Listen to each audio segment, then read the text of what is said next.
نظر سے دیکھتے۔ بہت سے لوگ ابھی مہر کو قبول نہیں کر پا رہے تھے۔ شہروز اور مہر کی عمر میں بہت زیادہ فرق تھا۔ مہر شہروز سے 17 سال چھوٹی تھی۔ اکثر باتوں میں بھی یہ بہت زیادہ ضد کرتی تھی اور شہروز کو اس کی ہر بات ماننی پڑتی۔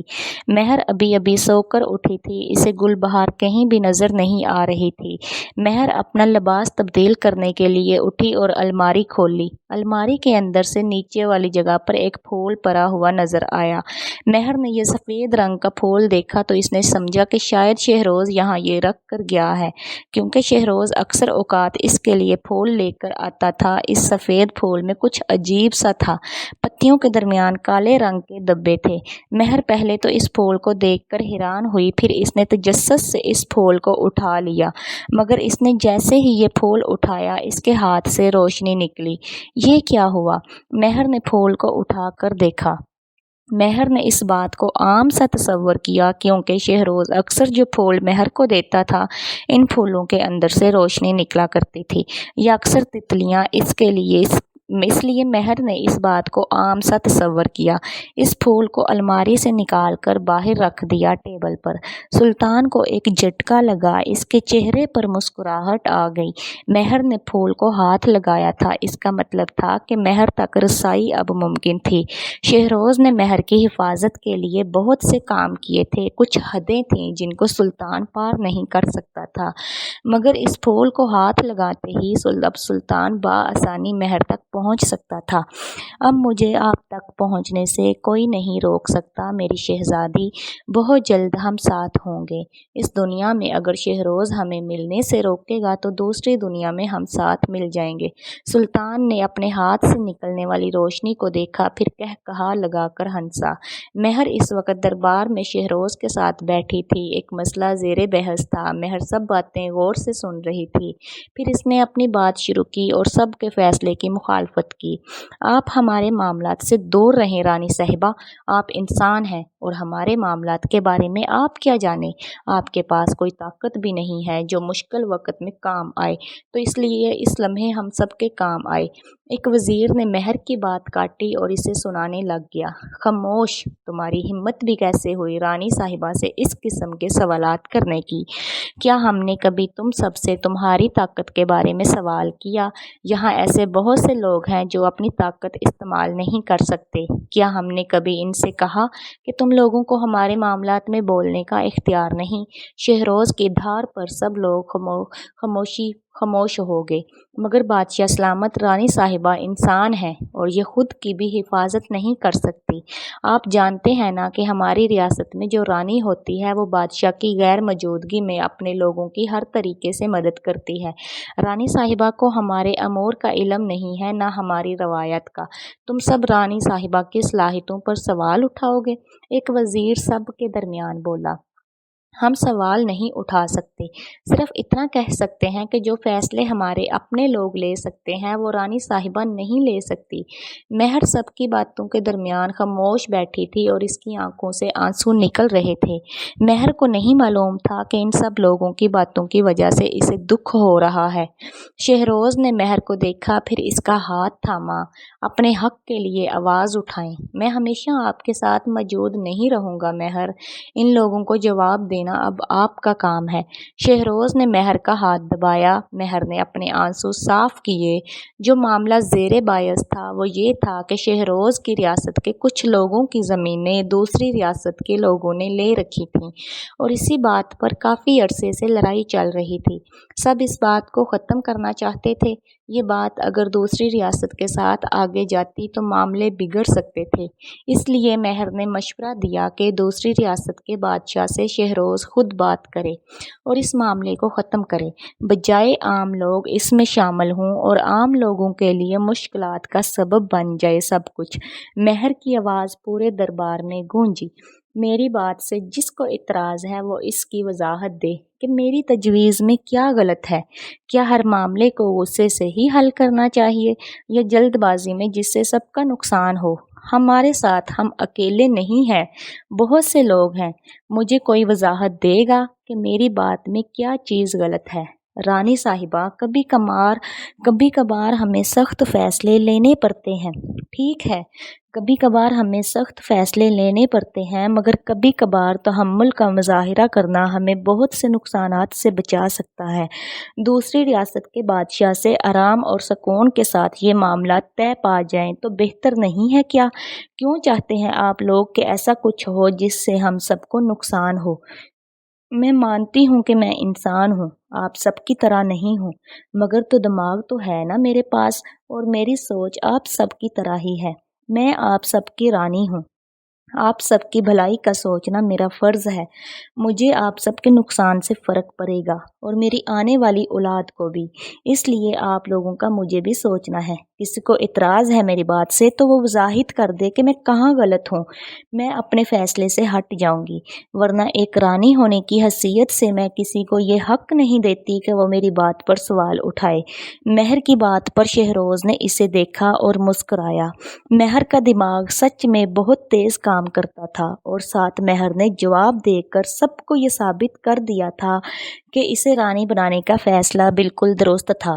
پورے دربار میں خاموشی تھی۔ پھر ایک وزیر بولا، ہمیں رانی صاحبہ کا فیصلہ منظور ہے بادشاہ سلامت۔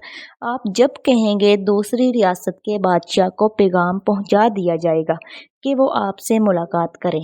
ٹھیک ہے، ہم کچھ لوگوں کو دوسری ریاست میں بھیج دیں گے۔ مجھے امید ہے آئندہ کوئی رانی صاحبہ کے فیصلوں پر سوال کرنے کی ہمت نہیں کرے گا۔ اب آپ سب جا سکتے ہیں یہاں سے۔ دربار خالی ہو گیا۔ مہر کا ہاتھ تھام کر شہروز اس وقت دربار کے ساتھ بنی ہوئی بالکنی میں کھڑا تھا۔ مہر، ہم آپ کو ایک بات آج بتا دیں کہ جب تک آپ خود اپنے حق کے لیے آواز نہیں اٹھائیں گی کوئی کچھ نہیں کر سکتا، میں بھی نہیں۔ آپ کے پاس کوئی جادوئی طاقت نہیں، مگر آپ رانی ہیں اور آپ کے پاس دماغ ہے جس کا بروقت استعمال آپ کو بہت سی مشکلات سے بچا لے گا۔ مہر کو اپنے حصار میں لے کر اس کے کندھے پر تھوڑی ٹکا کر شہروز اسے آہستہ آہستہ سمجھا رہا تھا۔ شہروز، میں نے کبھی سوچا بھی نہیں تھا کہ ایسے مجھے کسی تخت پر بیٹھنا ہے اور لوگوں کے لیے فیصلے لینے ہیں۔ میری زندگی بہت عام سی تھی، جس میں ایک ہنستی مسکراتی فیملی کا تصور تھا۔ اب بھی ہمارا خاندان ویسا ہی ہوگا، بس ہم لوگوں پر کچھ ذمہ داریاں تھوڑی زیادہ ہیں۔ شہروز، ہمارے بچے کیا انسان ہوں گے؟ ہاں، وہ انسان بھی ہوں گے اور پریزاد بھی۔ ان کے پاس آپ جیسی خوبصورتی ہوگی اور مجھ جیسی طاقتیں۔ مہر نے شہروز کی باہوں کا ہار توڑا اور اس کی طرف مڑی۔ آپ نے ابھی تک مجھے اپنے پر نہیں دکھائے۔ شہروز اس کی بات پر ہنسنے لگ گیا۔ آپ کو دیکھنا ہے کہ آپ کے شوہر محترم کے پاس کیسے پر ہیں؟ جی بالکل، مجھے دیکھنا ہے۔ شہروز مہر کا ہاتھ چھوڑ کر پیچھے ہوا اور بالکنی کے پاس آیا۔ ارشمان نے بالکنی پر چڑھ کر مہر کو دیکھا، پھر نیچے چھلانگ لگائی۔ مہر آگے آئی تو شہروز اپنے پروں سمیت اوپر آیا۔ سفید اور بھورے رنگ کے ملاپ سے شہروز کے پر بنے ہوئے تھے۔ شہروز کے پروں پر تتلیاں بنی ہوئی تھیں۔ شہروز مہر کے پاس آیا اور اپنے پر ہلائے۔ بہت ساری چمک مہر کے اوپر گری۔ شہروز، مہر نے ہنستے ہوئے شہروز کا بازو پکڑا۔ مہر شہروز کے سینے پر ہاتھ رکھ کر اس کے دل کی دھڑکن محسوس کرنے لگی، پھر اپنے ہاتھ شہروز کے پروں تک لائی اور اس کے پروں کو ہاتھوں سے چیک کیا۔ مہر نے شرارت سے شہروز کے پر کھینچے۔ آہ ظالم لڑکی، درد ہوتا ہے سچ میں، اور نہیں تو کیا، آؤ تمہیں اپنے ساتھ لے کر جاؤں۔ شہروز نے مہر کو مسکرا کر کہا، جی نہیں، مجھے گرا دیا تو پھر؟ کیا مجھ پر اتنا بھی بھروسہ نہیں رانی مہر؟ شہروز خان۔ مہر بالکنی کے کنارے پر کھڑی شہروز کی آنکھوں میں دیکھ رہی تھی۔ مہر کو شہروز کی آنکھیں بہت پسند آئی تھیں، جن میں چمک رہتی تھی جب یہ مہر کے قریب آتا۔ مہر نے شہروز کی آنکھوں پر ہاتھ پھیرا۔ شہروز نے مہر کے ہاتھوں کو تھام کر ان پر پیار دیا۔ مہر نے بالکنی کے پلر پر ہاتھ رکھا اور اوپر آ گئی۔ شہروز نے اسے تھام لیا۔ شہروز، ہم ہوا میں ہیں؟ مہر نیچے دیکھ کر بولی، جی بالکل، ہم ہوا میں ہیں اور ابھی ہم ساری ریاست کی سیر کریں گے۔ شہروز اسے تھامے اڑا۔ تو مہر کی خوشی اور خوف کے ملے جلے تاثرات سے چیخیں نکلیں۔ مزہ آ رہا ہے شہروز، آپ یہ سب کیسے کر لیتے ہیں؟ میں بچپن سے یہ سب کرتا آ رہا ہوں۔ میں آپ کی طرح انسان نہیں ہوں، اس لیے میرے لیے یہ عام بات ہے مہر۔ شہروز مہر کو تھامے بہت سی چیزیں بتا رہا تھا۔ پھر یہ دونوں ایک خوبصورت آبشار کے پاس اترے۔ شہروز نے اپنے پر بند کیے۔ شہروز، یہاں کتنے خوبصورت آبشار ہیں نا؟ جی ہاں، اور مجھے بہت اچھا لگتا ہے اپنی رانی کے ساتھ ان سب چیزوں کو دیکھنے کا۔ شہروز نے آبشار کا پانی مہر کے اوپر پھینکا۔ مہر نے بھی جواب میں پانی شہروز کے اوپر پھینکا۔ دونوں اس لمحے کے سحر میں گم تھے، یہ جانے بغیر کہ جدائی انہیں بہت دیر سے دیکھ رہی ہے۔ 3 ماہ گزر گئے تھے مہر کو اس دنیا میں آئے ہوئے، جو اس کے اپنوں سے دور تھی، مگر اسے یہاں بھی بہت سے اپنے ملے۔ آج صبح سے ہی اس کی طبیعت بہت خراب تھی۔ فوزیہ خاتون نے مہر کے لیے ایک حکیم عورت کو بلایا۔ فوزیہ خاتون کافی دیر سے خوابگاہ کے باہر انتظار کر رہی تھی جب حکیم خاتون آئیں۔ آپ کے لیے ایک خوشخبری ہے ملکہ۔ کیا خوشخبری ہے؟ رانی صاحبہ امید سے ہیں، اس محل میں رونق آنے والی ہے۔ فوزیہ خاتون کے چہرے پر خوشی دیکھنے والی تھی۔ بہت بہت شکریہ مجھے یہ خبر سنانے کے لیے۔ ملازمہ، فوراً جاؤ اور پورے محل میں خبر کر دو کہ محل میں رونق آنے والی ہے۔ فوزیہ خاتون خوشی خوشی مہر کے پاس گئی۔ بہت بہت مبارک ہو میری بیٹی، بہت بہت شکریہ والدہ۔ شہروز کو جب یہ بات پتہ چلی تو اس کی خوشی کا ٹھکانہ نہ تھا۔ مہر کا بہت زیادہ خیال رکھا جاتا تھا اس محل میں۔ شہروز ہاتھ میں کھانے کی پلیٹ لیے بیٹھا تھا جو مہر بہت مشکل سے کھا رہی تھی۔ آج کل مہر بستر کی ہی ہو کر رہ گئی تھی۔ مہر کو امید سے ہوئے 5 ماہ ہو گئے تھے اور شہروز اس کا ہر لمحے خیال رکھتا۔ مہر تھوڑا سا کھا لیں۔ شہروز، میرا بالکل بھی دل نہیں کر رہا۔ مہر، اگر آپ کھائیں گی نہیں تو اپنی صحت کا خیال کیسے رکھیں گی؟ چلیں شاباش، تھوڑا سا کھا لیں۔ شہروز، آج نہ جانے کیوں میرا دل پریشان ہے، جیسے کچھ ہونے والا ہے۔ ایسا کچھ نہیں ہے رانی، یہ صرف آپ کا وہم ہے۔